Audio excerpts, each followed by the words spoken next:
On the morning of February 28, 2026, a man sat at a meeting in Tehran. He had been attending meetings like this, or ones very much like it, for 36 years. He had outlasted 8 U.S. presidents. He had outlasted wars, sanctions, uprisings, and assassination attempts. He had outlasted Saddam Hussein, Muammar Gaddafi, and Bashar al-Assad. He had watched every one of his enemies either fall, flee, or die. He was 86 years old, and he believed, truly believed, that he was untouchable. He was wrong.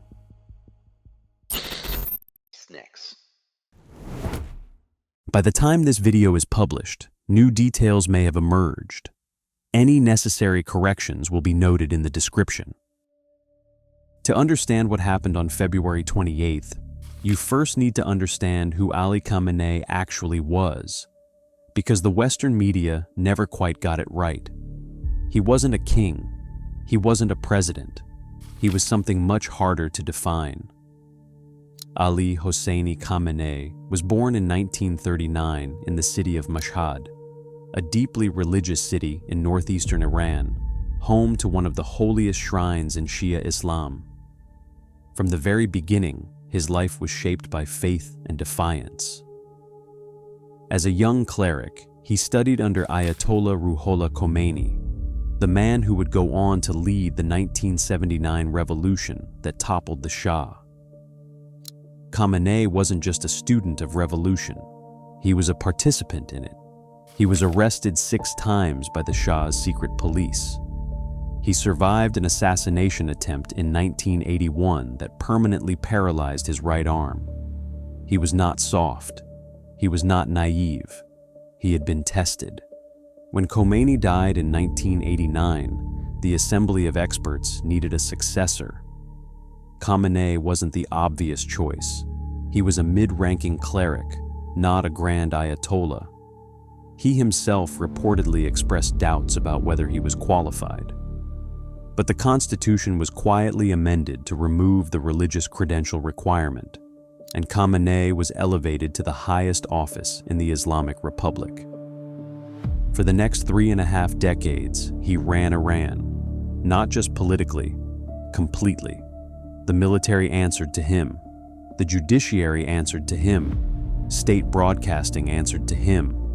He had final say on every major strategic decision. The presidency, the thing ordinary Iranians actually voted for, was largely ceremonial by comparison. He was, by any reasonable definition, a dictator, and for a very long time, he was a very successful one. In June 2025, Israel did something it had been threatening to do for over a decade. It struck Iran directly. Israeli aircraft hit nuclear facilities, missile bases, and military command centers across the country, reportedly killing senior commanders and nuclear scientists. Days later, the United States joined the war. In an operation called Operation Midnight Hammer, American B-2 bombers and cruise missiles struck Iran's most fortified nuclear sites: Fordow, Natanz, and Isfahan. President Donald Trump declared the facilities completely and totally obliterated. But intelligence assessments later suggested the damage, while severe, may have set Iran's nuclear program back only months or years, not destroyed it entirely. When the ceasefire finally came, Iran's leadership retreated from public view. For the first time in decades, the supreme leader was largely absent from public appearances. Back on the surface, Iran was burning. On December 28, 2025, the protests began. Iran's currency had collapsed, losing more than 40% of its value since the 12-day war. Inflation was spiraling. Food prices were out of control. It started with shopkeepers in Tehran's Grand Bazaar going on strike and closing their doors. Within days, it had spread to universities and then to cities across the country. people weren't just chanting about bread prices anymore. They were chanting death to Khamenei. They were calling for an end to the Islamic Republic entirely. Women were burning portraits of the supreme leader in the streets. On January 3, 2026, Khamenei gave a speech denouncing the protesters as rioters who should be put in their place. And then, on January 8th and 9th, he ordered security forces to shoot to kill. Those 2 days became known simply as the massacres. A near-total internet blackout was imposed on January 8th, specifically, according to investigators, to hide what was about to happen. Then the shooting began. In a single protest in central Tehran, witnesses reported hundreds of bodies in the streets. In Kermanshah, eyewitnesses said the city looked like a war zone with non-stop gunfire. In Rasht, 70 bodies arrived at a single hospital within hours. Security forces were documented shooting protesters in the head and torso, and in some hospitals, the wounded were shot in their beds. The confirmed death toll from human rights monitors was at least 7,000. Iran International, drawing on classified documents and field reports, put the number at more than 36,500 dead in just those 2 days. Britannica, citing Iran's own Ministry of Health, reported at least 30,000 killed in the first 48 hours alone. Whatever the exact number, and the internet blackout means we may never know for certain, what happened in Iran in January 2026 was one of the largest massacres of civilians by their own government in modern history, and Khamenei personally signed off on it.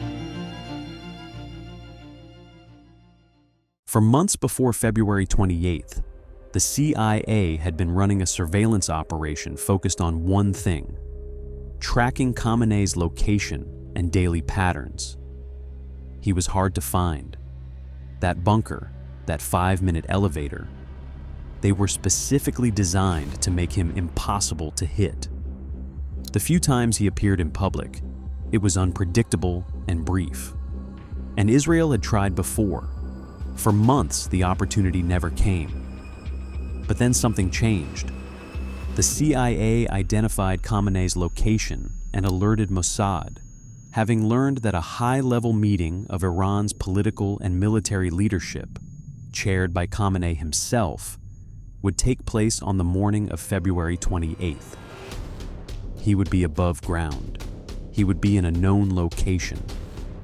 The timing was almost too good to be true. And critically, Khamenei wouldn't see it coming. Israel had spent months running what a senior military official later described as a strategic and operational deception. On the eve of the strike, the chief of staff and senior officials went home for dinner in unmarked cars, making sure that satellite imagery would show nothing unusual. The official cars stayed at home, the official said. We made sure it would not look like the Ministry of Defense was full while all the planes were armed and ready. For many long months, the deception held. Iran was caught completely off guard. The operation was codenamed Operation Roaring Lion by Israel and Operation Epic Fury by the United States. At mid-morning on Saturday, February 28th, 2026, striking in daylight, which almost none of Israel's previous Iran operations had done, adding another layer of surprise. Nearly 900 strikes were launched in the first 12 hours. The first wave hit Khamenei's compound. He was above ground. He was in the meeting, and he was killed in the opening strike. Iranian state media held out through Saturday night. But early on Sunday morning, March 1st, the broadcaster IRIB finally broke. بعد از عمری مجاهدت حسینی و دائمی و خستگی ناپذیر. The supreme leader of Iran has reached martyrdom. State media confirmed it. The government declared 40 days of mourning, a week of public holidays. And across Iran, something remarkable happened.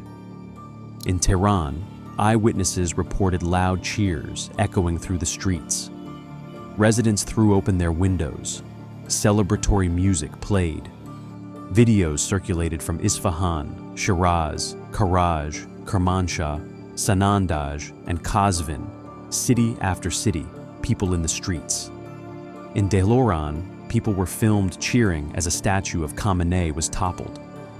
At the same moment, security forces opened fire on the celebrants. At the same moment, thousands gathered at the Imam Reza shrine in Mashhad. Weeping, collapsed on the floor in grief. Iran, in a single day, showed you exactly what it was. A country that had been split in two for 36 years. Here's the thing I keep coming back to. Khamenei spent his entire adult life building a system that was supposed to be indestructible. The bunkers, the proxies, the ideology, the Revolutionary Guards, the nuclear program. Layer after layer after layer of protection, stretching back to 1979. And in the end, what brought him down wasn't a grand military invasion. It wasn't a popular revolution. It wasn't a coup. It was a meeting. A Saturday morning meeting, above ground, that the CIA found out about. One Israeli official later said Iran was undone by betrayal bred by his own system. 36 years of iron rule. And it ended because somewhere, in the labyrinthine system he built, the paranoid, surveillance-saturated machine of the Islamic Republic, someone talked. What happens next in Iran, who takes power, what the IRGC does, whether the Islamic Republic survives at all, that is a story that is still being written, and I will be covering it as it develops. But today, we covered how it ended.